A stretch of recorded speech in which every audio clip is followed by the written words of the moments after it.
Hare Krishna, Sarvopama Prabhu, welcome. Jai Rupa Vilas Prabhu, my obeisances to you both. Panchakalpa Trubhyascha Kripa Sindhubhyevacha Patitanam Itanam Pavanebhyo Vaishnavebhyo Namaha. Jai Prabhu, great to see you again. So you have a book that you can put up tonight? I do, and Good. I'm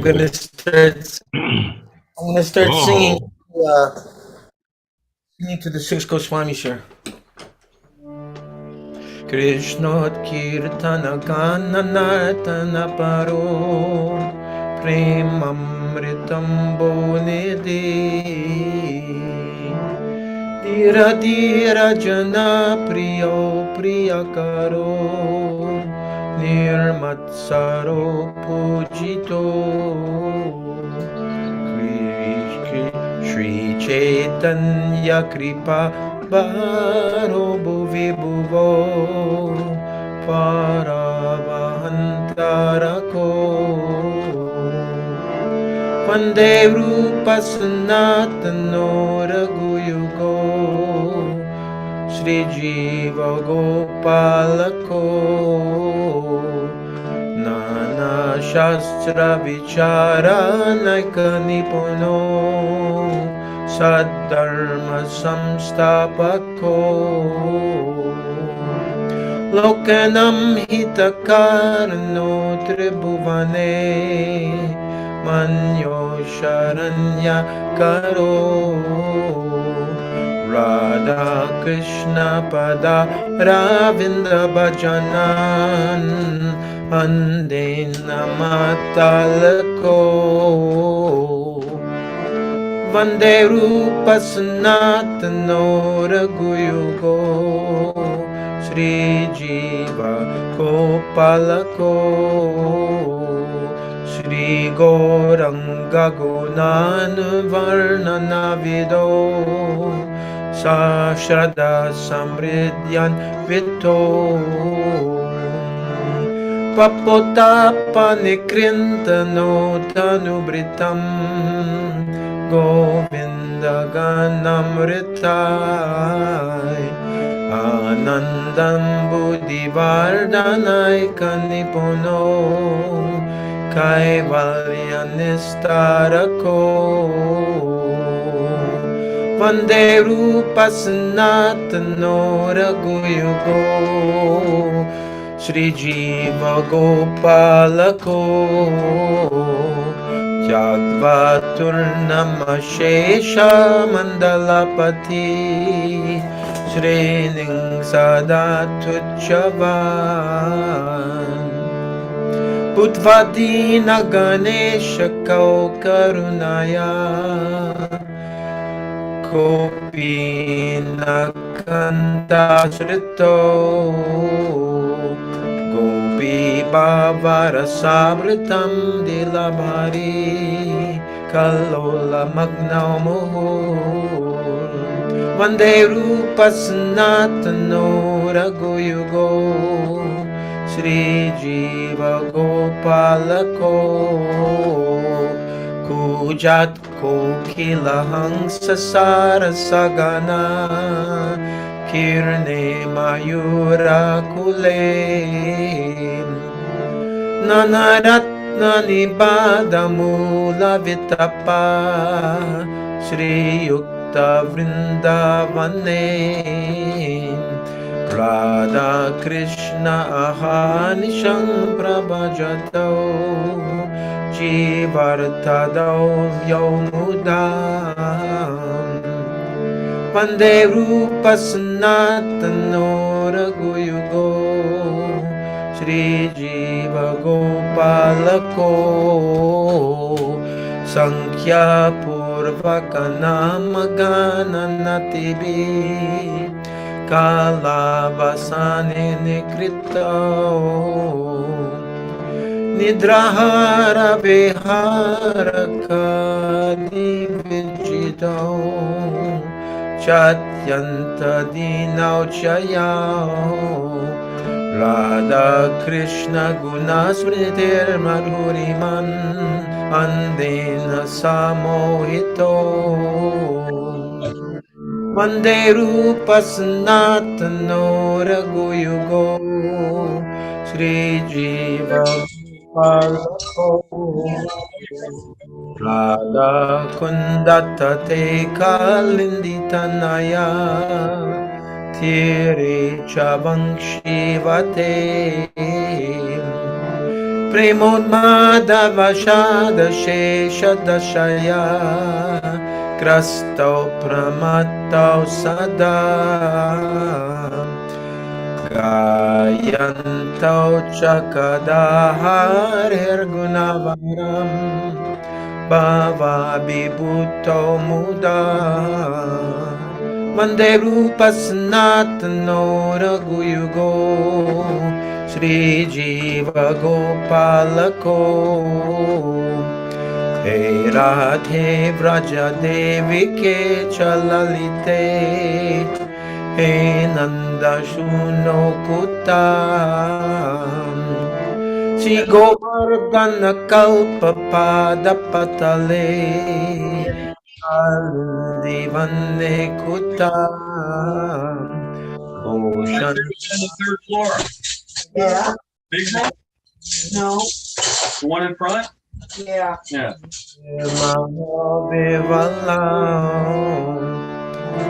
Vande Rupa Sanatano Raghuyugo Sri Jiva Gopalako Vande Rupa Sanatano Raghuyugo Sri Jiva Gopalako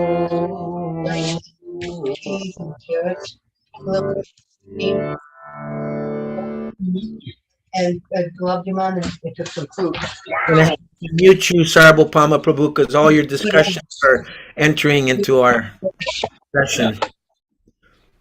Okay, sorry about that, folks. How about if we do the translation? I'll do the first one, then Rupa Vilas, then Sarvabhauma Prabhu, then Rupanuga Prabhu. My obeisances to you and Nanda Patni. Thank you. Okay. I offer my respectful obeisances unto the six Goswamis, namely Sri Rupa Goswami, Sri Sanatan Goswami, Sri Raghunath Bhatt Goswami, Sri Raghunath Das Goswami, Sri Jiva Goswami, and Sri Gopal Bhatta Goswami, who are always engaged in chanting the holy name of Krishna and dancing. They are just like the ocean of love of God, and they are popular both with the gentle and with the ruffians, because they are not envious of anyone. Whatever they do, they are all pleasing to everyone, and they are fully blessed by Lord Chaitanya. Thus they are engaged in missionary activities meant to deliver all the conditioned souls in the material universe. I offer my respectful obeisances unto the six Goswamis, namely Sri Rupa Goswami, Sri Sanatan Goswami, Sri Raghunath Bhatta Goswami, Sri Raghunath Das Goswami, Sri Jiva Goswami, and Sri Gopal Bhatta Goswami, who are very expert in scrutinizing and studying all the revealed scriptures with the aim of establishing eternal religious principles for the benefit of all human beings. Thus they are honored all over the three worlds, and they are worth taking shelter of because they're absorbed in the mood of the gopis and are engaged in the transcendental loving service of Radha and Krishna.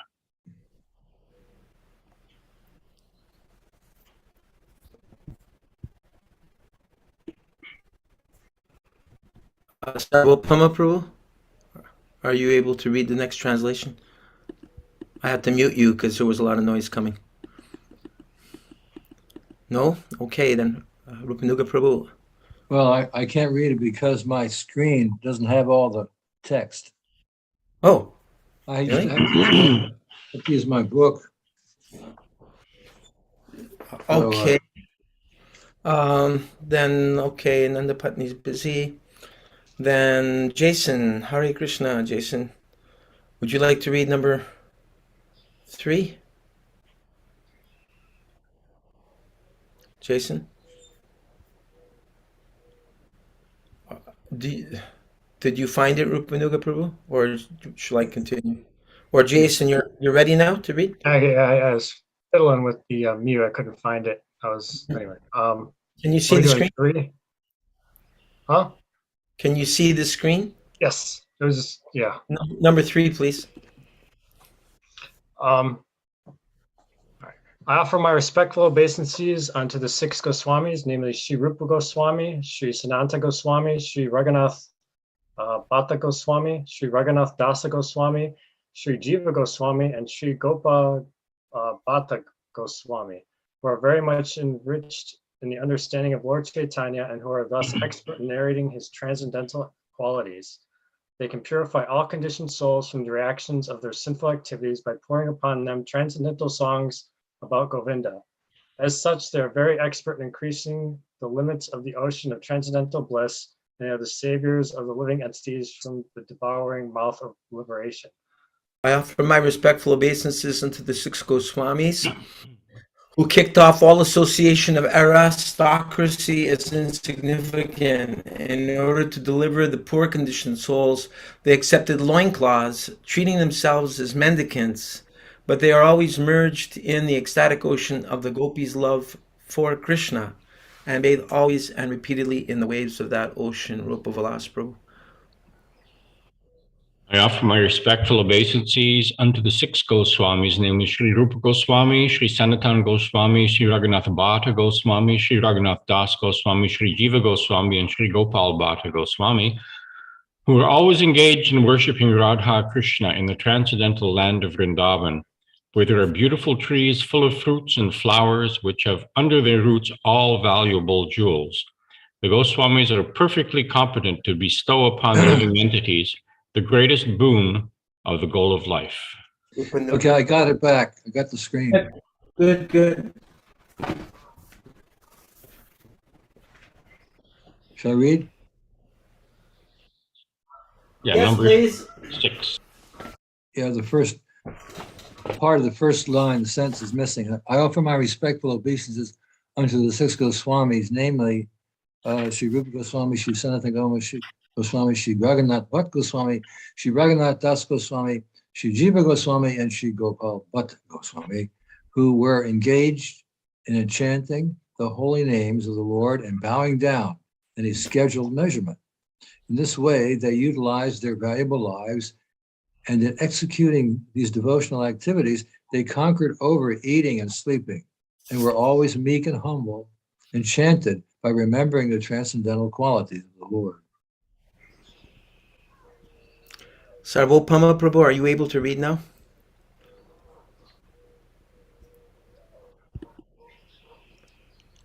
I guess not. Oh, yay, Krishna Kumari's here. Krishna Kumari, welcome. After a long time, no see. I offer my Please read number 7. I offer my respectful obeisances unto the 6 Goswamis, namely Sri Rupa Goswami, Sri Sanatan Goswami, Sri Raghunath Bhatta Goswami, Sri Raghunath Das Goswami, Sri Jiva Goswami, Sri Gopal Bhatta Goswami, who were sometimes on the bank of the Radhakund lake or on the shores of the Yamuna and sometimes at Vamsivat. There they appeared just like madmen in the full ecstasy of love for Krishna, exhibiting different transcendental symptoms in their bodies, and they were merged in the ecstasy of Krishna consciousness. Thank you. Jason, would you like to read number 8? Is it Jason or do you have an initiated name, Jason? Just Jason. Okay. I offer my respectful obeisances unto the 6 Goswamis, namely Sri Rupa Goswami, Sri Sanatana Goswami, Sri Raghunath Bhatta Goswami, Sri Raghunath Dasa Goswami, Sri Jiva Goswami, and Sri Gopala Bhatta Goswami, who were chanting very loudly everywhere in Vrindavan, shouting, "Queen of Vrindavan, Radharani, O Lalita, O son of Nanda Maharaj, where are you all now? Are you just on the hill of Govardhan, or are you under the trees on the bank of the Yamuna? Where are you?" These were their moods in executing Krishna consciousness. Jai. And we've never read this purport by Srila Prabhupada. Let's see what Srila Prabhupada has to say. In Los Angeles, 1968. Krishnat. Then next word, Kirtana. Krishnot Kirtana Gana. Gana. This A is strong A. Strong A. Gana. Strong A means A with hyphens. So I shall say strong A. Krishnot Kirtana Gana. G. Strong. Ana. Gana. Krishnot Kirtana Gana. Nartana. Nartana. Krishnot Kirtana Gana. Nartana Para. Para. Krishnot Kirtana Gana Nartana Paro. Premam. Prem. Strong. A. Amrita. Premamritam. Ambo. Ambo. Nidhi. Nidhi.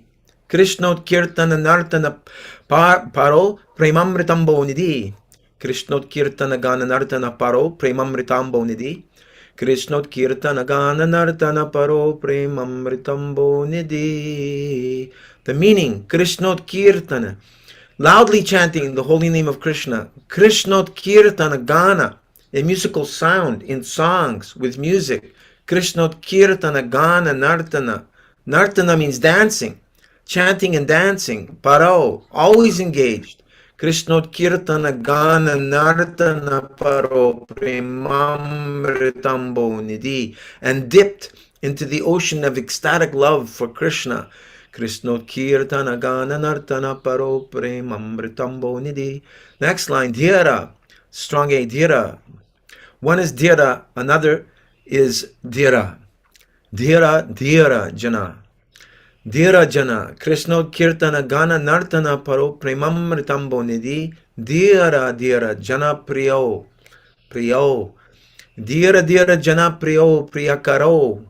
Priyakaro. Dhira, Dhira Jana Priyo. Priyakaro. Niramatsaro. Niramatsaro. Pujito. So, second line is Dhira. Those who are gentle, sober, and adira. Adira means those who are not gentle, ruffians. So they were, by chanting these songs of kirtan, where dhira, dhira, both to the gentle and to the ruffians, priyo, dear, equally dear and popular to both classes of men. Not that they were simply popular to the gentle class, but even the ruffian class also loved them. Dhira, dhira jana priyo, priyakaro. Priyakaro means they were doing things which is very pleasant to everyone. Nirmatsaro means without any enviousness, no discrimination. That Krishnot Kirtana, or the songs, Sankirtan, shall be given to the gentle class of men, not to the ruffians. No, they were equally kind and merciful, without any enviousness. Priyakaro, Nirmatsaro, Pujito. Pujito means worshipable, adored by everyone. Krishnot Kirtana Gana Nartana Paro Premamritambo Nidhi. Dhira Dhira Jana Priyo Priyakaro Nirmatsaro Pujito. Next line, Shri Chaitanya Kripa Baro. Kripa Baro. Shri Chaitanya Kripa Baro Bhuvi. Bhuvo. Bhuvi Bhuvo. Shri Chaitanya Kripa Baro Bhuvi Bhuvo. Vande Rupa Sanatano. Sanatano. Vande Rupa Sanatano. Ragu Yugo. Ragu Yugo. Sri Jiva Gopalako. Sri Chaitanya Kripa Baro Bhuvi Bhuvo Bharava Antarako. Sounds like Prabhupada's actually dictating this to all the devotees or to his translator or transcriber. Shri Chaitanya Kripa Baro Bhuvi Bhuvo Bharava Antarako Vande Rupa Sanatano Ragu Yugo Sri Jiva Gopalako. So Sri Chaitanya Kripa Baro, they were so kind and merciful because they actually received the blessings and mercy of Lord Chaitanya. Sri Chaitanya Kripa Baro Bhuvi. Bhuvi means on this world, on this earth, and Bhuvo. Bhuvo means on this earth. Bhuvo and Bhuvi. They became Bhuvi, Bhuvo, Bharavaha, Hantarako, Bhara. Bhara means burden. Hantarako. Just to take up burdens.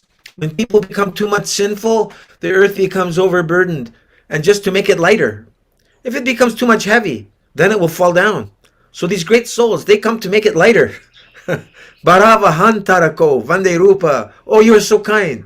So therefore, Vande I offer my respectful obeisances, Rupa, Lord, not Lord, Sri Rupa Goswami, Sanatan Goswami, and two Raghunath Goswamis.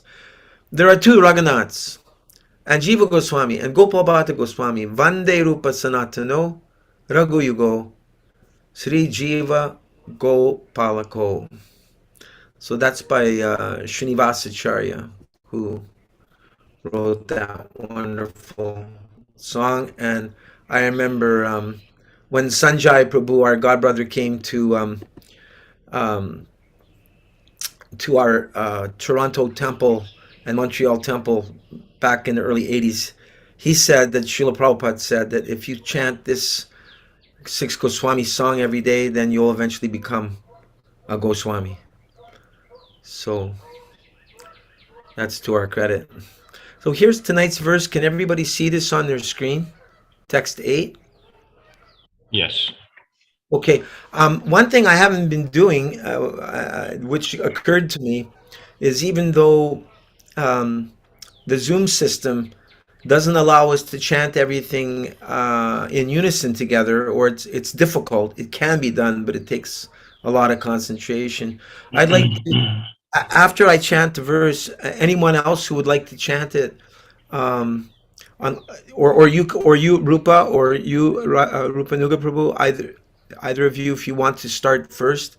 And I just thought it'd be very nice if each devotee could chant the verse so that we get more familiar with it. So would anyone like to start by chanting it first?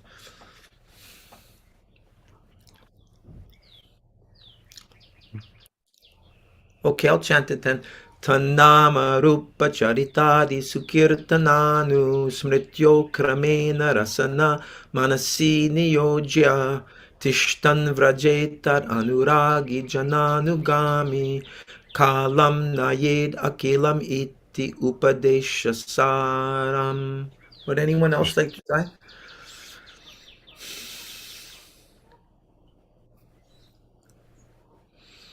Any takers? I think we want to Okay. get on with a Okay, so Tat means Lord Krishna, Nama is the holy name, Rupa is the form, Charita Adi is the character, pastimes, and so on. Su Kirtana, discussing or chanting nicely, because when you put a su, it's emphasis, right? Anu Smrityo, and in remembering, Kramena, gradually, Rasana, the tongue, Manasi, and one's mind, Niyojya, engaging, Tishtan, residing, Vraje, in Vraj, Tat, to Lord Krishna, Anuragi, attached, Jana, persons, Anugami, following, Kalam, time, Nayet, should utilize Akilam, full, Iti, thus, Upadesh, of advice or instruction, Saram, the essence. Rupa Vilas Prabhu, would you like to read the translation? The essence of all advice is that one should utilize one's full time, 24 hours a day, in nicely chanting and remembering the Lord's divine name, transcendental form, qualities, and eternal pastimes, thereby gradually engaging one's tongue and mind. In this way, one should reside in Braja, Goloka Vrindavan Dham, and serve Krishna under the guidance of devotees. One should follow in the footsteps of the Lord's beloved devotees who are deeply attached to his devotional service. Rupanuga Prabhu, would you like to read the first paragraph? Since the mind may be one's enemy or one's friend, one has to train the mind to become his friend. The Krishna consciousness movement is especially meant for training the mind to be always engaged in Krishna's business. The mind contains hundreds and thousands of impressions, not only of this life, but also of many, many lives of the past. These impressions sometimes come in contact with one another and produce contradictory pictures. In this way, the mind's function can become dangerous for a conditioned soul. Students of psychology are aware of the mind's various psychological changes. In the Bhagavad Gita 8:6, it is said, Jam Jam Vapi Smaran Bhavam, chachachante kalevaram tam tam divaite konteya sada tad bhava bhavata. Whatever state of being one remembers when he quits his body, that state he will attain without fail. And I just thought we could just briefly read the purport. It's a short purport, just for a little elaboration on that verse. Let's see, who have we got next in line here? Krishna Kumari, would you like to read the purport, please? The process of changing. Of changing one's nature at the critical moment of death is here explained. How can one die in the proper state of mind? Maharaj Bharat thought of a deer at the time of death, and so was transferred to that form of life. However, as a deer, Maharaj Bharat could remember his past activities. Of course, the culmination effect of the thoughts and the actions of one's life influences one's thoughts at the moment of death.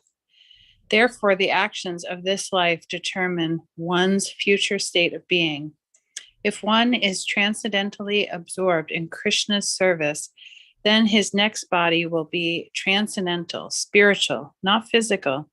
Therefore, the chanting of Hare Krishna is the best process for successfully changing one's state of being to transcendental life. Thank you. Rupanuga Prabhu, I was wondering about what you just finished reading. Whatever state of being. Prabhupada says these impressions sometimes come in contact with another and produce contradictory pictures.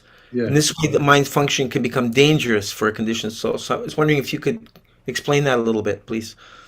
Elsewhere in Bhagavatam, he describes if this happens, there's a conflict between one's present consciousness and the imposition from the subconscious of this phenomena. One can become insane. That's the danger. In other words, it's confusing because one has a present consciousness identity, and then these impressions, thoughts, feelings from previous lives interpose with just happenstance. They just happen, and that can cause confusion, it cause disorientation. Wow. I heard of one god sister in Alachua doing past life regressions.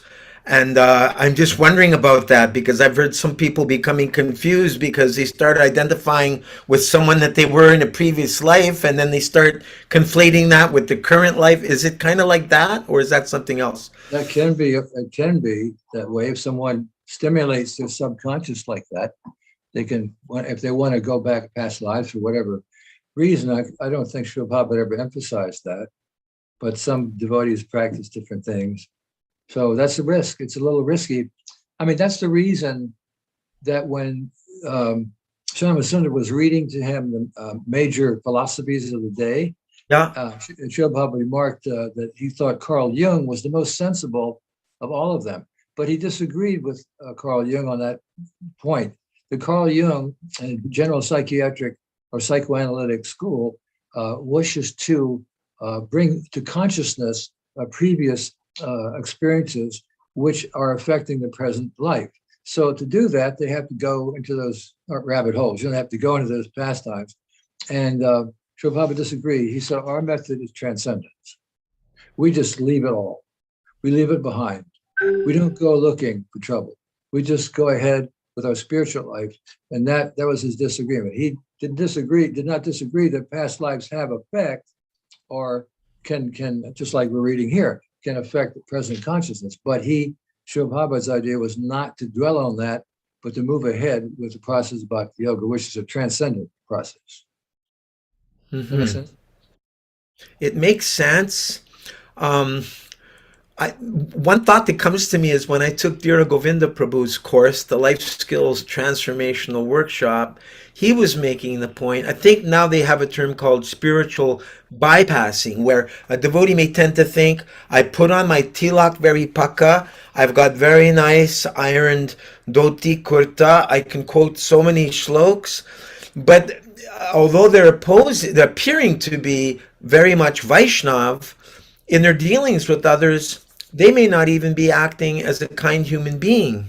So, Well, that speaks for itself, because we Okay. have a standard. That standard is set by Srila Prabhupada.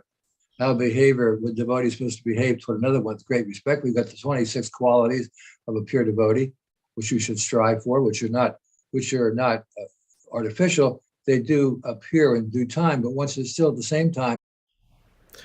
okay, I guess my question is there perhaps some value in being reflective that I have this anartha, because this verse is also going to be dealing with. Yes, that's effective if one has regret. Regret is purifying for the Uh-huh. Vaishnava.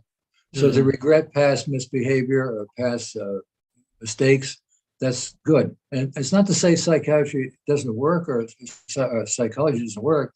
Some people are ill, they have mental illness, and they require to be treated just like physical illness requires to be treated. Mhm.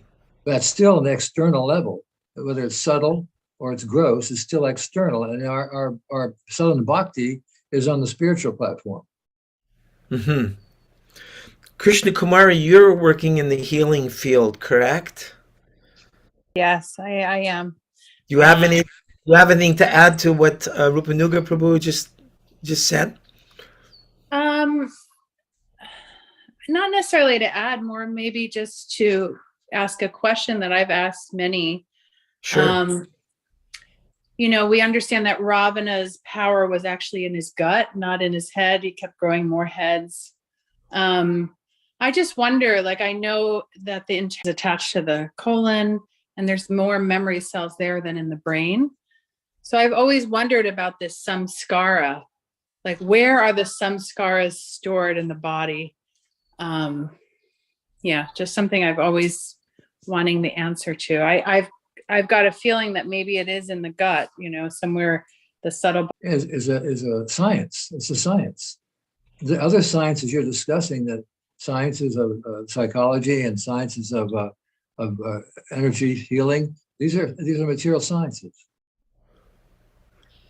Is that all right, Krishna Kumar? Oh yeah, no, it's great answer. Thank you. Thank you. Mata Gandhari had her hand up. Mataji, are you still there? Karma. So on that stance, I just want to share something. Of course, it has, which is obviously divided into samhitas and other parts. Each literature is connected to exact number of nerve endings in a particular organ with the number of verses. They are completely correspond. So if you found out, in fact, I have the chart, I have the research papers. They're saying it exactly to the meter, these particular scriptures for corresponding health issues for that organ. It's a Samaveda. It's not just Samveda, Prabhu. They have different scriptures for different organs. Fine, go ahead. Please make your point. So that is the point, that the sound vibration has the power to heal all diseases, past, present, and future even. That sound heals. That's your point. That sound is healing. Yes, yes. Okay. Okay, that's all still external. And the internal sound is Hare Krishna. And that sound, Hare Krishna, will also heal. As Srila Prabhupada was to say the other day, if you are in pain, chant the holy name and it will reduce your pain. So there are side effects like getting rid of karma and so forth. But even then, karma is not always rid of, even after taking initiation, because Srila Prabhupada points out that sometimes gives birth hanging from a tree, which is the old system, instead of the system they use now, which requires because lying on the back, defying the so-called gravity. They have to take all kinds of drugs and have so much pain. But the Bhagavatam even describes how a woman should give birth. So there's a lot of medical information that's available in our Shastra, which is all transcendental, all of it. So, that's the point I'm making, that the most effective sound for all purposes is the Maha Mantra. And it's called Maha because it's the greatest mantra of all. And that includes all the mantras of all the Vedas and even of the Puranas and everything. The Maha Mantra contains everything. Contains Krishna's qualities, contains his pastime. It's all there. In fact, Srila Prabhupada explains the more we chant purely, that these qualities and pastimes will be revealed to us spontaneously. I don't think Maharishi Mahashogi students are teaching Maha Mantra. I heard that he was sending his students to Prabhupada when they asked him if there's anything more. He said, you have to go to Bhaktivedanta Swami Prabhupada. That was confirmed by Bali Mardan, who was one of his right-hand men.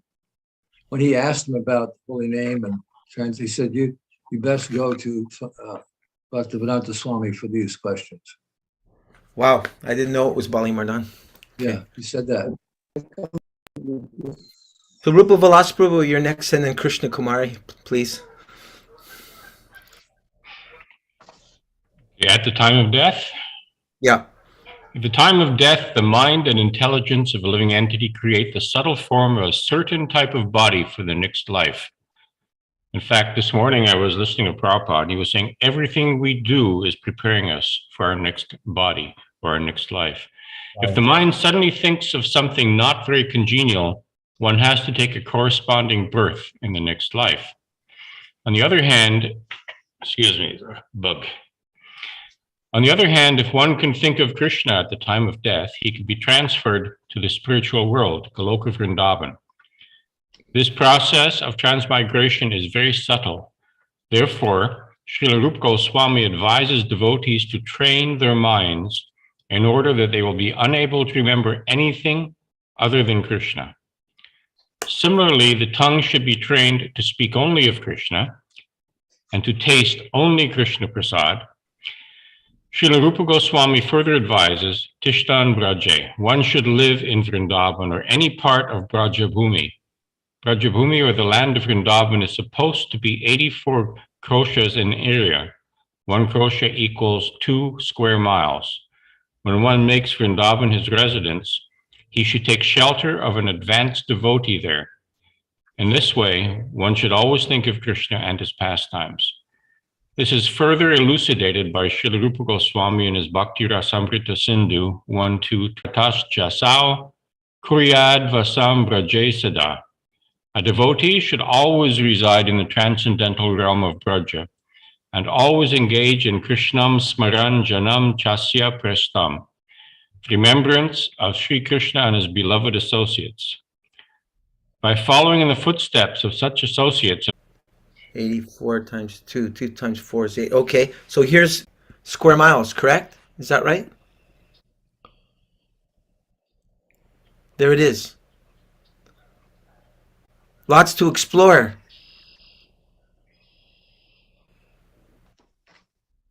It's interesting here. I have my copy is 1976, and their previous copy was 75. 76 to 100,000 copies. There's a whole paragraph that you all read that's not in my book. Right after being one remembers when he quits his body, that state will obtain without fail. There's a whole paragraph before the paragraph starts at the time of death. That's interesting. It's hard to say where that paragraph came from. It certainly sounded like Srila Prabhupada.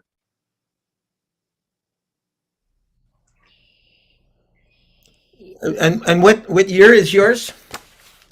My book is 76, printed in 76. Okay, I got a 9. Yes? First printing was 75 of 10,000. Second printing was 76 of 100,000. That's what it has in my book.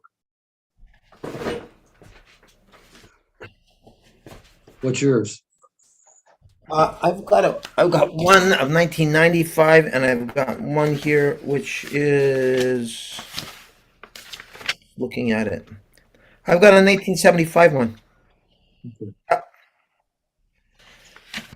Anyway, I just was looking, trying to find out where you were, and I just saw that it was an extra. That what we just read? No, the sentence that says, whatever state of being one remembers when he quits his body, that state he will attain without fail. Yes. And then my next paragraph, it was at the time of death. Oh, The okay. mind and intelligence. So there was another paragraph that you all read that I couldn't follow. I didn't realize that it wasn't in my book. Okay. All right. Just an observation. Is it in the 75 one, Gaura? At Look the at page 70. Look at page 74. page 74. Yeah, I think that's where the translation, whatever state of being one remembers. That's where it is in my book. 74. Whatever state of being one remembers when he quits his body, that state he will attain without fail. It doesn't say at the time of death. After that, Oh, at the time of death, the mind and intelligence of a living entity creates the subtle form of a Right. certain. Yeah. before there was another paragraph. I seem to think. Maybe I'm wrong, but I couldn't find it. Anyway, let's just go on. Okay. Anyway, I just thought it would be nice to meditate on Sri Vrindavan Dham for a minute.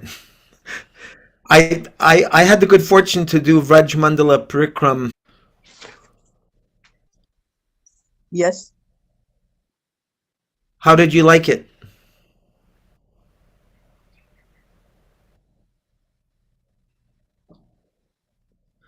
Mother Gandhari's in Mayapur, so she doesn't always come through.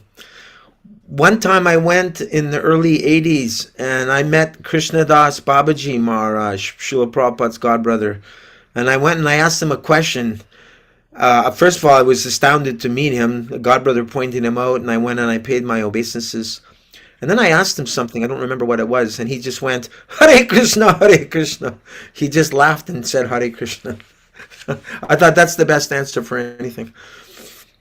Anyway, I dug this up since it's recommending that we live in Vrindavan. And I do know some godbrothers that live there. I know Dhritarashtra, who used to live in Alachua. He moved to Vrindavan. He said you have to get up by 2:30 or 3 a.m. at the latest and get your japa done, because he said by 11 o'clock in the morning you have to get under a fan or have. There's Vrindavan Dham. I would love to visit all those little villages and become. Dinabandhu Prabhu knows them all. He's done the parikram there for so many years. Very fortunate. Okay, I'll go back to the book. Here we are. Okay, who's next, please?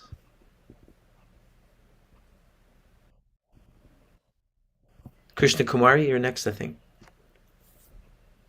Okay.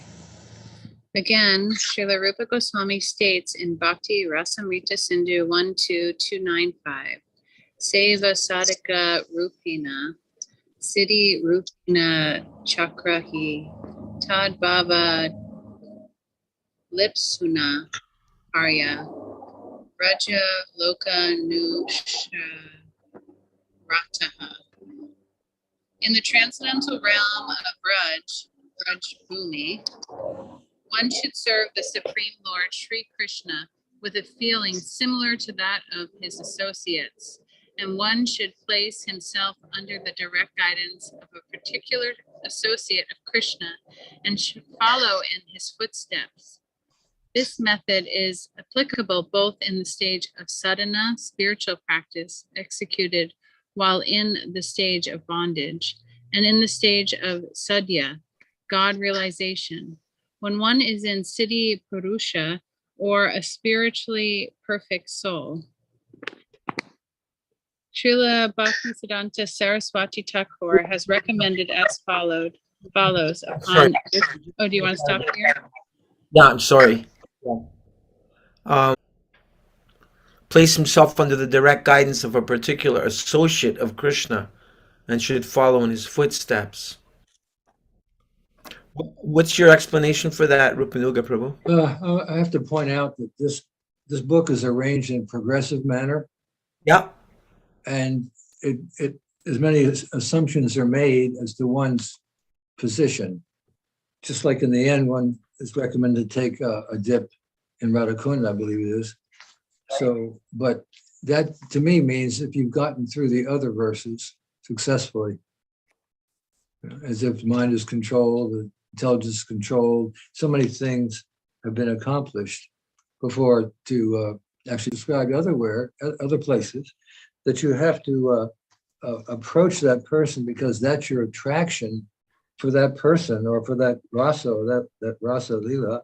And so one is automatically, spontaneously, you see, and we're talking about Ragu Naga, going and seeking out the association of a person. And Srila Prabhupada explains elsewhere that one takes instruction from that person. He also mentions that when you go to another universe at the time of death, after chanting Krishna, you go to a universe where your rasa is available, and you take shelter of a person who's expert in that rasa already, take instruction from them. He's described it in that way also. Are you talking about Krishna's Boma Lila pastimes, where he's somewhere in the material world where we go for some final training? Yes, my understanding is we go there for final training and Gokula, wherever Krishna is, Gokula, instead of Golok. Golok is the original, kingdom. So, but Gokula in Loka, he means Gokula. Right. See, so these are finer, points that he's not going to keep repeating every time. Mm-hmm. So here, it sounds very advanced. I mean, Yeah. There was one time I heard, well, one should go to Vrindavan, but should not stay any more than 3 days because once you get familiar, and also whatever mistakes you make or apparatus there has much more of an effect than outside. Just like your practices there will have more of an effect than outside, both good and the bad side. So one has to be very careful about, wanting to become a Brijbasi on a permanent level. It's a high requirement. Mm-hmm. Besides, Srila Prabhupada was in that position, and he left Vrindavan to preach. Right. And that's our example. He left Vrindavan to preach, and we have to, and one place he gives an example, and actually I think talking about himself, he talks about someone may have to serve abroad, far away from home. He's always thinking about home, but he has to do his service because that's his assignment. So in one sense, we have assignments. It's not that we're supposed to go to Mayapur or to Vrindavan once we to surrender to Srila Prabhupada, but we had a mission, and he sent us out. Mm-hmm. You see, our mission wasn't to go to Vrindavan. Our mission was to preach to the non-devotees. Right. Although there is one letter where he says that I think widows can go and retire in Mayapur. Well, yes, if they have no other service, but that doesn't mean they all should go. Some of them could be preaching. Some of them could be doing deity worship in a temple in Ireland or somewhere. I mean, depends on requirements. When I was with Rupa Vilas Prabhu in the Ottawa temple back in 70s and early 80s, the mood was you go out, you do all this book distribution, and then you get a reward to go to India for a month, and then you get all jacked up, fired up, enthused, and you come back and you get back to preaching again. Yeah, that's exactly what Srila Prabhupada said. These festivals are for devotees to come here to get rejuvenated spiritually, become inspired, and go back to their service. Right. That's what the festivals were for. They were for that reason. Not that we become Babajis at Radhakund. Absolutely not. That never worked. Not to go. Rupa Vilas one. Yeah, but once you become older than us, is it expected that you stay here and pass away in the West? Or, I mean, I don't know how to approach this. Or you move to India and pass away in the Holy Dham? Okay, I'm older than you, so I'll answer the question. Slightly. So I'm in my 83rd year. Whoa. And I feel that I have an obligation to the non-devotees. to preach to them, somehow get them, especially at this time. And I haven't been to India since 1987. Wow. And whenever I think about going, I become fearful because I don't want to see the changes. You don't want to see the Radharani condominiums and the Krishna apartments in Vrindavan I skyscraper. understand. Yeah. It's been too. I think I'd be so. It would take me. It would be such a cultural shock. I would probably take weeks to recover. Just seeing the airport in Delhi would probably frighten me. I just remember what it was like, waiting for a ticket to get on a bus to come to anywhere, and how I would just try to stand in my line gentlemanly while people were shoving and pushing and so getting in front of me and everything else like that. I mean, that I expect to find, but the rest of it, the modernization, the changes there, I don't think I could handle it. Yeah. My former wife, our god sister Akuti Devi Dasi, she had ovarian cancer, and she went to Vrindavan and she left her body there because it is said that one who leaves their body in Vrindavan, they don't come back again. Mm. So I think that was a great accomplishment because I heard a lot of people try to get the Vrindavan to leave their body, but they're not successful in doing that. Well, you can chant Krishna wherever you are. Right. But it's an extra. That's our But philosophy. isn't it a plus if we chant Krishna's name in Vrindavan when we're leaving? Well, I mean, the atmosphere there is conducive, but Yes. you can surround yourself with pictures and friends and who are chanting, and you can do a similar thing outside of Vrindavan. Right. I see there's a question here in the chat box. It's just Nahush saying, me too. He was also reluctant to see India and see all of its changes. Well, as I approach the end, Gaura, I expect you to be there at my side, chanting and reading to me and with me. Okay, send me a ticket. I'll be there. Yeah. Okay. Promise. It's a deal. You do the same for me, okay? Mata Gandhari. Can Yes, I ask a question? Rupanuga Prabhu, didn't Srila Prabhupada said that the Vrindavan present in India would be polluted, so he wanted to create new Vrindavan with the 7 temples? I don't know. I don't know that. I have no knowledge about that. But what do you mean by polluted? I mean, it's a question of vision. I mean, the Jamuna looks polluted and the Ganges looks polluted. And some people said, when I mentioned Ganges to some people I used to work with, oh yeah, that's the river where they throw all the dead bodies. They have no idea that the Ganges cannot be polluted, nor that the Jamuna can not be polluted. Well, we have our material eyes, so we may see differently. We've got a whole lot of readers here. This is wonderful. Okay, so Mata Gandhari, your turn for paragraph, then Madhavi, and then after Madhavi is Shuddha Sindhu. So I'll get the book back on the screen here. Apology, I can't read it. It's early morning and okay. Early morning in Mayapur Dham. Okay, so then after you is, let's see, who comes after you? Is Madhavi. Madhavi, are you able to read? Madhavi Devi Dasi, are you able to read the next paragraph, please? I'm sorry, Prabhu, but just for today, I'm not able to read because I've had a little mishap and it hurts to talk right now. Yeah, please just listen. Shuddha Sindhu, Yes. Can you read?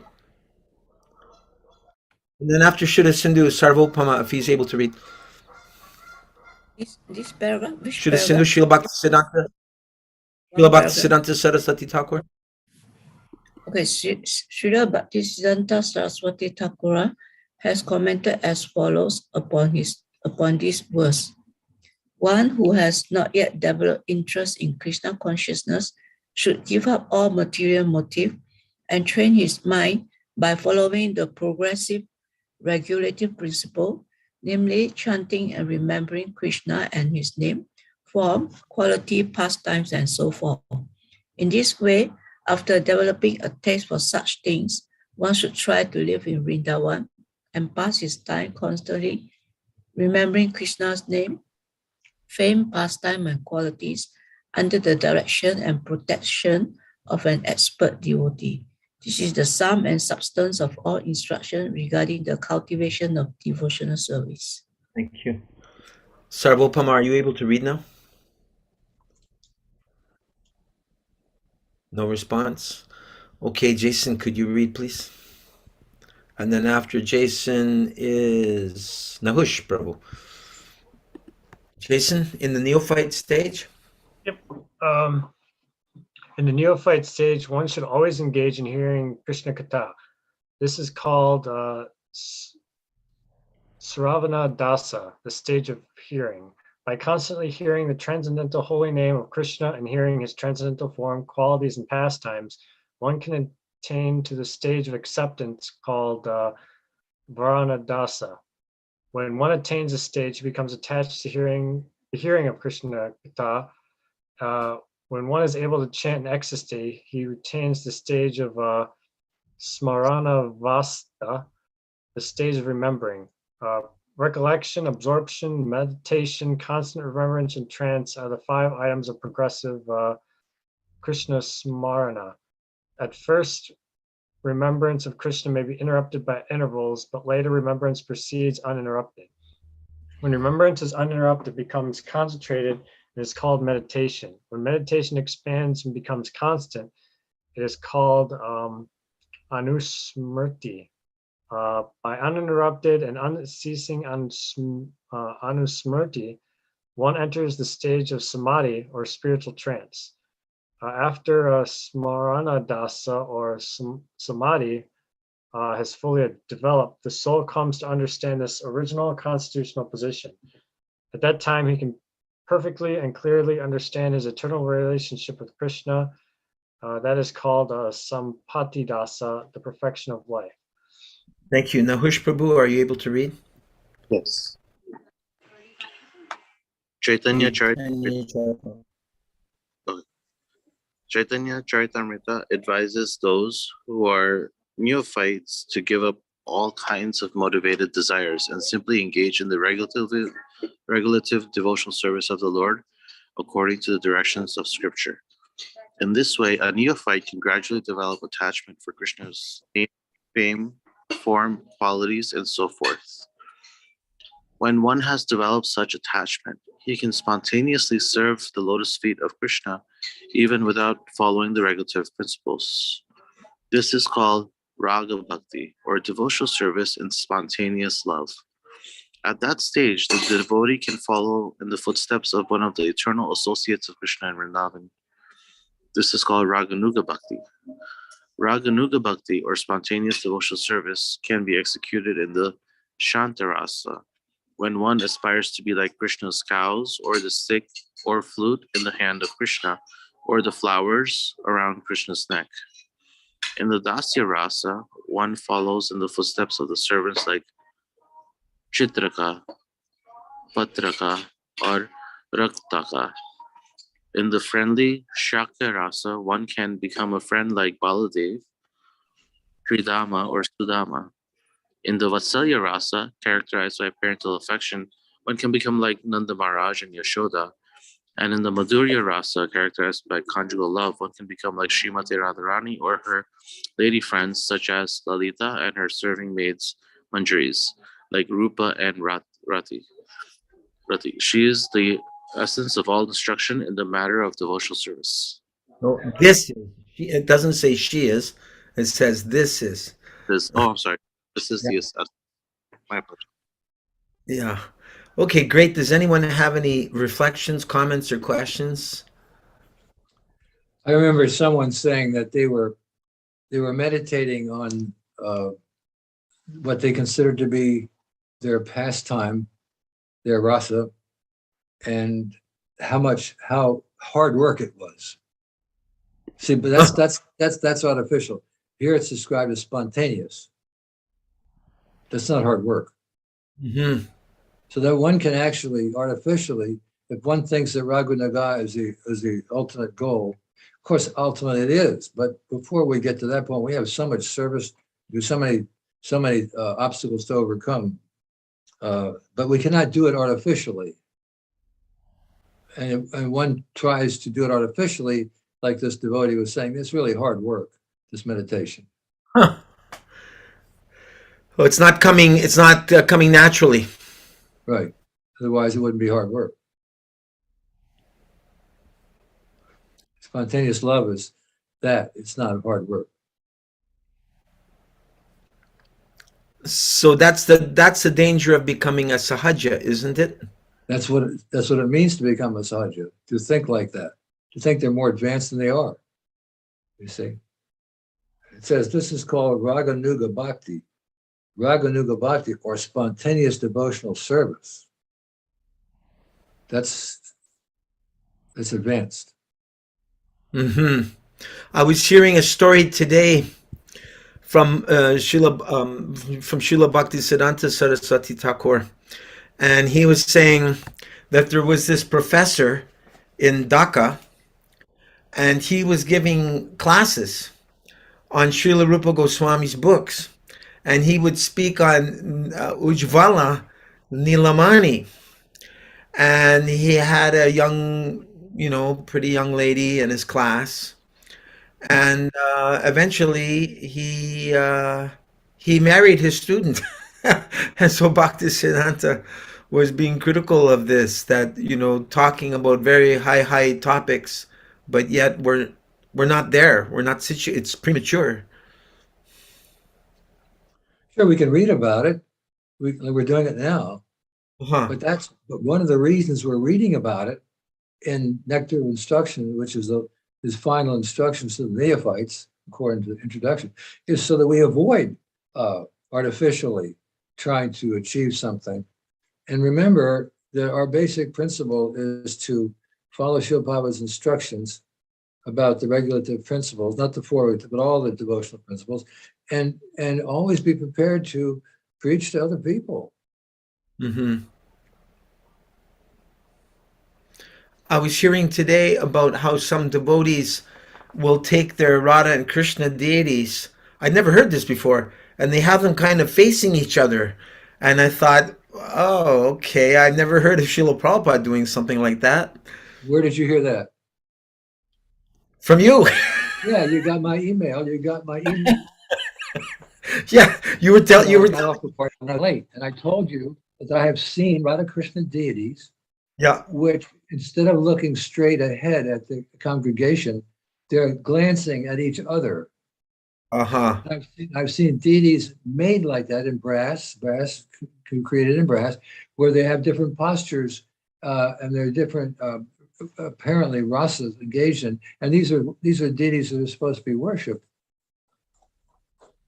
So that to me is sahaja, is plain sahaja. We've never, but Srila Prabhupada never gave us any instructions about deities. But yet there are deities being manufactured to meet that demand. Where there's a demand, there's going to be a supply. That's right. But Srila Prabhupada never created that demand. No, I'll tell you another thing that happened once. And this happened in a temple I'm very familiar with, Hastinapur. One time on the Leela where Krishna raises the Govardhan hill, they put an extra arm on the deity, pointing up with a finger, and covered up with other arms. And they made an arm and attached it to the deity. Uh-oh. And also I've seen pictures of temples in North Ireland or Ireland where they had the deities dressed up in Santa Claus. Oh yes. And seen that they had polar bears on the altar and reindeer and all on the altar at Christmas time. I've heard of Krishna being dressed in blue jeans and they give him a wristwatch and a cell phone. Is that next? I don't know. I saw another altar where Chandigarh, it was, anyway, they had monkeys, 2 monkeys, life-size monkeys, sitting on the altar, and they almost were blocking out the lotus feet of Radha Krishna and other animals also. Well, I think at the Chopati temple they put monkeys on there. Radha Gopinath temple in Chopati, and they have little toys for Krishna to play with. Yeah. I think that's in the, what are they called? Pushti. I've seen that here in Elastra many times, where, in fact, in the deity room, they have shelves full of knickknacks and little creatures, little animals, and things that they put on the altar at times. Do you think this is a deviation from what Prabhupada had us do? Certainly, Uh-huh. it's not Ragu Naga, that's for sure. Mm-hmm. Uh-huh. It's I think the ladies have a little sometimes. Ladies have sometimes some sentiment about these things, or little toy creatures. But that's not what Srila Prabhupada did. And we have to remember, he was here up until 77, and he showed us everything we needed to know about deity worship. I've heard that Prabhupada expected us to raise our standards in deity worship over time, that we would come to a higher standard. I've heard that. I don't have a letter or anything. Well, he gave, like, for examples, he said, if you want to have Lord Jagannath, you need to have 8 Brahmins ready. Mm-hmm. Yeah.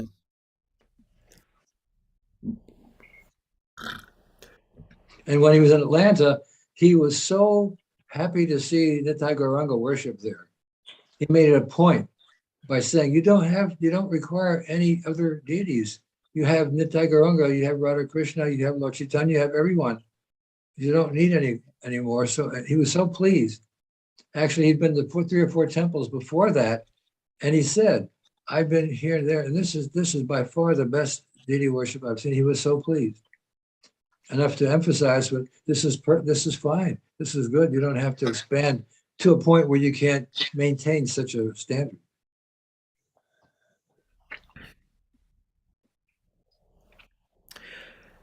Just wanted to go back a little bit and review. In this purport, we read about the 5 stages of sadhana bhakti. The first one was Shravan, hearing, and then the second one was Varan Dash, the acceptance of a guru, and then Sadan Dash, the attempt for self-realization, the stage of self-realization itself called Apana Dash, and that's supposed to be where one is becomes peaceful in bhava bhakti, and then this final stage there, Prapana Dash, attainment of full surrender and distributing to others. But I was thinking about how you mentioned Prabhupada was trying to help us skip over Kanishta Adhikari to go to Madhyama Adhikari, because the Madhyama Adhikari is one who is preaching. And so this final stage of attainment or surrender, Prapan Dash, involves distributing mercy to others. So that's considered to be one of the qualities of the topmost stage of sadhana. And Prabhupada he got us in that mood right from the start to distribute books, one Harinam. Yes.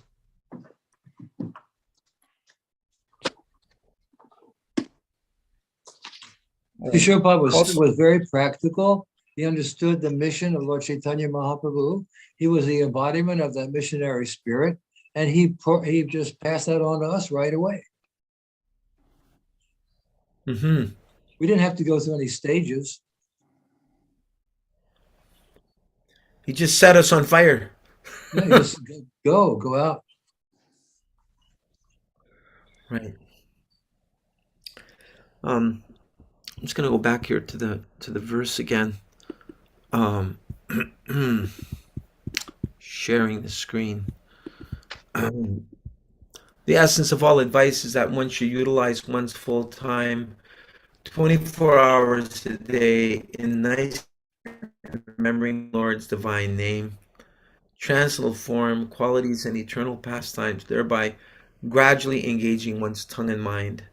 In this way, one should reside in Vraj, Goloka, Vrindavan, Dham, and serve Krishna under the guidance of devotees. One should follow in the footsteps of the Lord's beloved devotees who are deeply attached to his devotional service. I was thinking how this verse is stressing how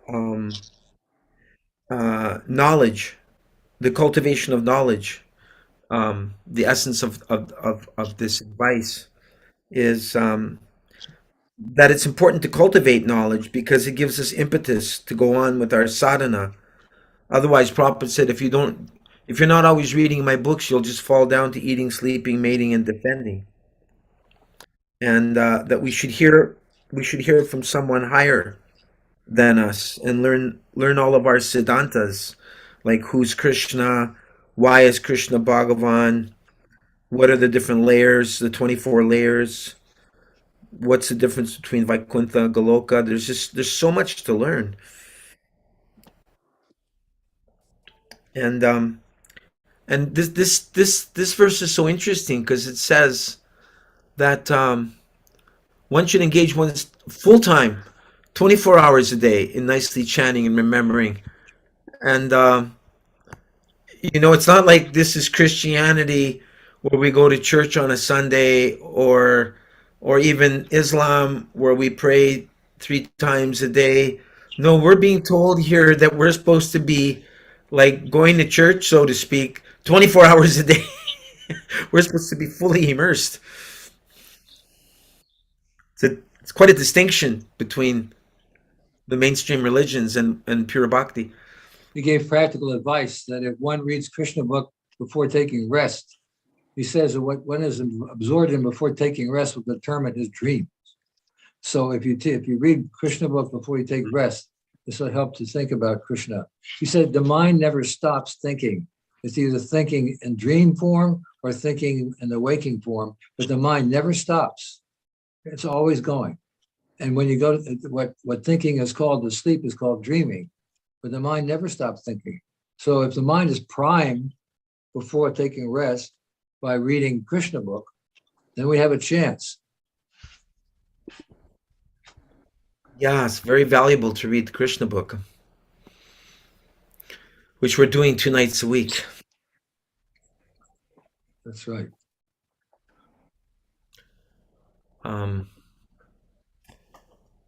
Another thought I had is, how this Raga Marg or Raganuga Bhakti, that one actually has to follow the Vaidhi Bhakti, do the basics.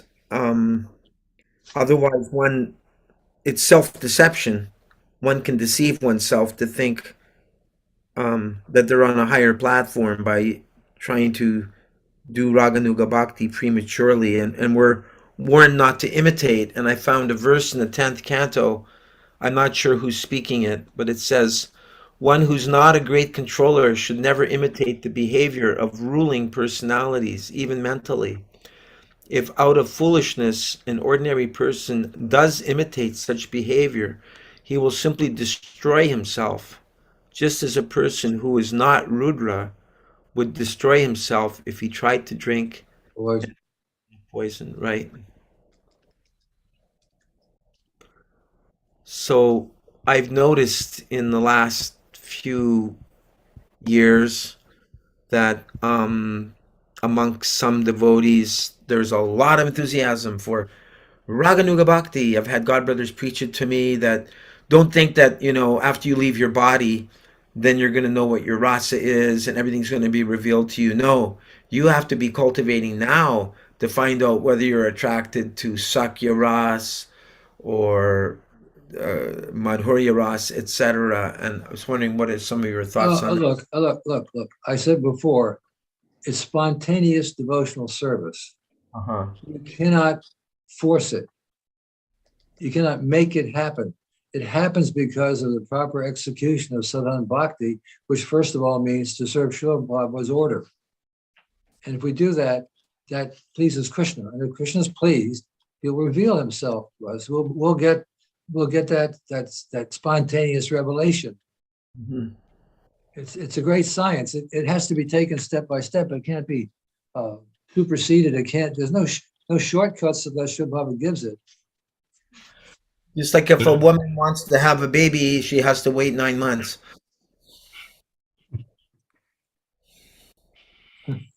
Can't artificially make it happen sooner. Yeah, Gaura, you can't go and put a sari on and pretend. You can't do that. I like that. You read my mind, Fruitful. You knew that I wanted to do that.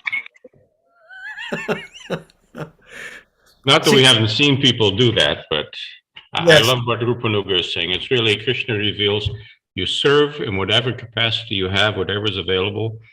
And I had a little story once, Gaura, I think I told you. I went to the temple once in Toronto for my karma job. I went there in the afternoon and they were having arti. And so I stood there. I was the only person in the temple while they were doing arti. And then the pujari left. And I was thinking to myself, it would be so nice if I could play mridanga or kartals and sing for the deities. And within 5 seconds, I was feeling this very strongly. The tape twisted, made weird noises, and the music stopped from the tape. So Krishna saw the desire and gave me the opportunity. And it's happened many times when you want to serve a devotee, or if you want to serve in some particular way, at that moment, you feel it strongly, Krishna will give you the opportunity. Nice realization. We can pray like that. I really think the key to all this advancement is humility.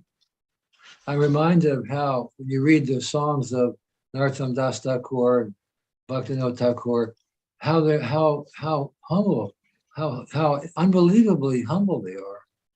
And we know they're exalted personalities, but yet they act as if they write as if they're conditioned souls. So I think humility is the key. It's really, if you think, in my opinion, it's really the main opulence of a conditioned soul is to just be humble, because that's the first step in devotional service. One has to be humble enough to realize he accepts a guru who's greater than himself, and that the instructions he's getting from this guru is greater than he can conceive. There has to be that faith. That's just Shraddha. It's all a question of increasing faith, more and more and more and more faith, higher faith. But I think the main thing is to always think of oneself in a humble state, humility, be humble and meek and mild. These things are all 26 qualities of a devotee. But they come automatically through the process of devotional service. And as they come, they can be recognized and qualified and increased, but they can't be artificially achieved. In fact, in my original copy of the qualifications with devotee, at the end, Srila Prabhupada had write, the sincere devotee automatically develops these godly qualities and simultaneously cultivates them consciously. All persons should always willingly examine themselves with honesty in their light. And I think that would help to prevent sahajiyat.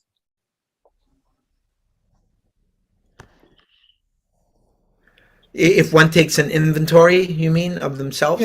Yeah, why not? Daily inventory of looking at that list and honestly surveying themselves for those qualities. Mm-hmm. The 26 qualities you're talking about. Yes. No.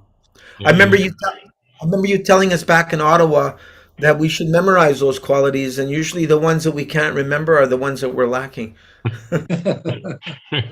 Well, that's just my psychology. That's true. When I look at the list myself, I do the same kind of thing, I grade my, either A, B, C, or D, and usually I don't get very many A's. Well, you're not completely accurate, because Mitta book is one of the 26 qualities that a devotee does not eat more than what is necessary. But unfortunately, although I know that in theory, I don't practice. I need to practice that. You know, prasadam can often be our only solace. Yes, Mm. that's true. There's one quote from Madhya Lila, chapter 19, verse 154, where it's but because I was reading how Bhakti Vinod was saying that if one wants fruits without taking the labor of climbing the tree, then what kind of fruits is he going to get? You have to climb the tree, and then you'll get the fruit. Otherwise, it's only your imagination. So the platform of pure goodness means that one has to have a connection with the real of Krishna. And so the Madhya Lila verse 19:154 Madhya says, the creeper of devotion sprouts and begins to grow until it penetrates the coverings of the universe, crosses the Viraja river, passes through the Brahmaloka until it reaches the spiritual sky. From there it continues to grow until it reaches Goloka Vrindavan, where it wraps around the desire tree of Krishna's lotus feet.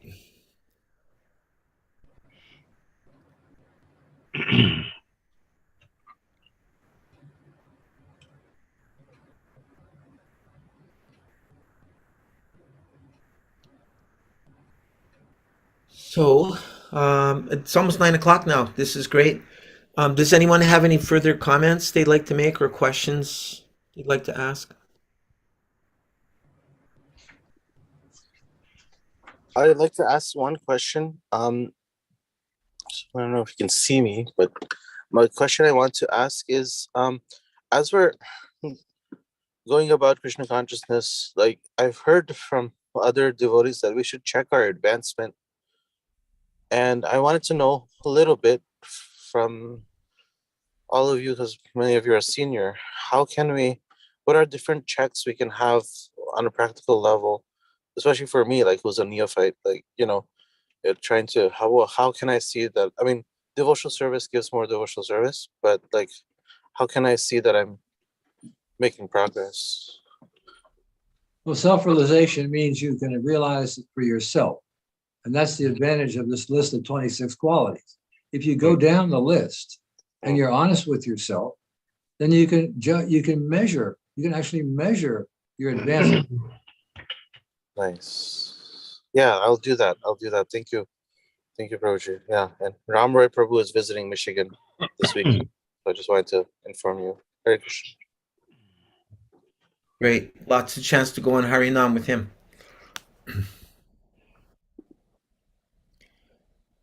Jason, do you have any questions? Anything that stood out for you? Where are you, Jason? This is your first time with us. Where are you? Where are you from? It's actually Nahush invited me, so I'm actually around him. We're in Oh, Michigan. gee. I'm very grateful to Nahush for inviting you. That's great. Did you find it worthwhile coming this evening? Oh yeah, very much. I've actually been practicing for about over 10 years now. I'm not great. So I've kind of just been, a career person, I guess. I'm a software engineer, so that kind of takes up my, a lot of my time. You're in the Detroit area? Yes. You visit the Detroit temple sometime? Yeah. Detroit temple, nearby devotees. There's one in Ypsilanti also. Right. Yeah, I know them. I've known them for a little while. Madhavi, are you in Arizona? I don't know if you're able to speak. Yes, I am in Arizona. Okay. Did you have an accident? Are you okay? Yes, I'm okay. I just fell on my face today and it hurts to talk. Ouch. Yeah. I was out dragging the hose to the cow's trough and I lost my footing. Ouch. How many cows are you caring for? Maybe I shouldn't ask you to talk. We've got 3, a grandmother, a mother, and a baby. And you should have seen the grandmother when the baby was born. She was literally dancing around the two of them. Beautiful. Thank you for doing Prabhupada's cow protection program. Well, we're doing our little bit, not much. But thank you, and thank you for having these wonderful meetings, and thank you, all of you, and especially Rupanuga Prabhu. It's so nice to hear from you. I've been listening to you a lot. I actually have a question. It's slightly off this topic, but you were speaking the other day of the Rakshasas, the Rajabija book, what Prabhupada Yes. said. Yes. And my question is, do we expect the Rakshasas through the Sankirtan movement to be defeated or to recede from their prominence that they have now as the golden age manifests more and more? Or will they stay in control, but the golden age will be simply on the spiritual platform with devotees chanting? Okay, the golden age means that their hegemony is going to be interrupted. We're already 536, this is the 536th year of Lord Chaitanya's birth, which is where I calculate the beginning of the golden age. And it's a transition. We have to remember the Rakshasas have been in charge for 5,000 years. They took up right after Pariksit Maharaj disappeared. So they have been practicing, they have been planning, they have been working things through a whole generation after generation of Rakshasas. So they're very strongly varied in modern society. But the only weapon we have is Harinam and our preaching work and prasadam, and so we just go on, and we see that we'll have success. They cannot stop it. They cannot stop this Lord Chaitanya movement. It's not possible. There are some signs that their influence is beginning to wane because it's like you back a rat against a wall. They become a little more aggressive as a last step. Mm-hmm. Thank you. That helps.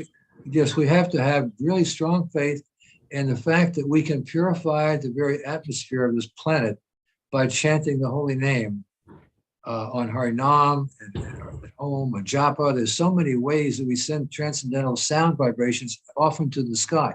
And it's not that we have no potency. We have it. We just have to use it. And we got it from Srila Prabhupada. So we've got something. We chant. It's not just, it means nothing. It actually helps to purify the atmosphere. Yes, thank you. I hope you'll heal from your accident. Oh, I'm sure I will, because she's taking care of me. But that's all. I can't talk anymore. So thank you. Krishna Kumari, this is the first time you've come in a long time. Did you have any further thoughts or questions? Thank you so No, much. I'm very satisfied and inspired to both chant and to come more. I didn't know the regularity of the timings, only when I saw it on the Krishna Plan Telegram. So I will return sooner. Yeah, we'll do it Monday on Krishna Book. Wonderful. And Sikarani, anything from you? Any thoughts, questions for Rupanuga Prabhu? Not today. Okay. We can, you know, Srila Prabhupada's recordings are now available. Our godbrother Pragosh Prabhu in Montreal, he has a site called prabhupadvani.org. All 1,000 of Prabhupada's lectures are there. We can keep them playing. I know myself, I'm here on my own. I'm an hour and a half away from any devotee. If I keep Prabhupada's recordings playing, it keeps the depression level down and keeps the consciousness level up. Makes all the difference in the world. Keep the Shabda Brahma, keep Srila Prabhupada playing. Like Rupanuga is always saying, whenever he puts on a lecture of Prabhupada at 26 Second Avenue, he feels like he's right there, right in the room with Prabhupada. Transports him.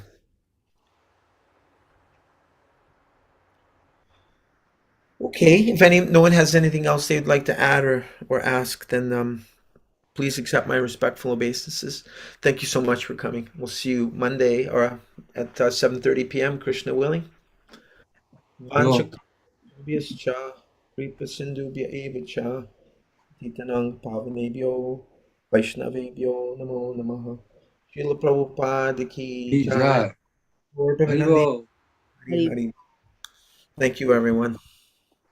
Oh, glory to Prabhupada.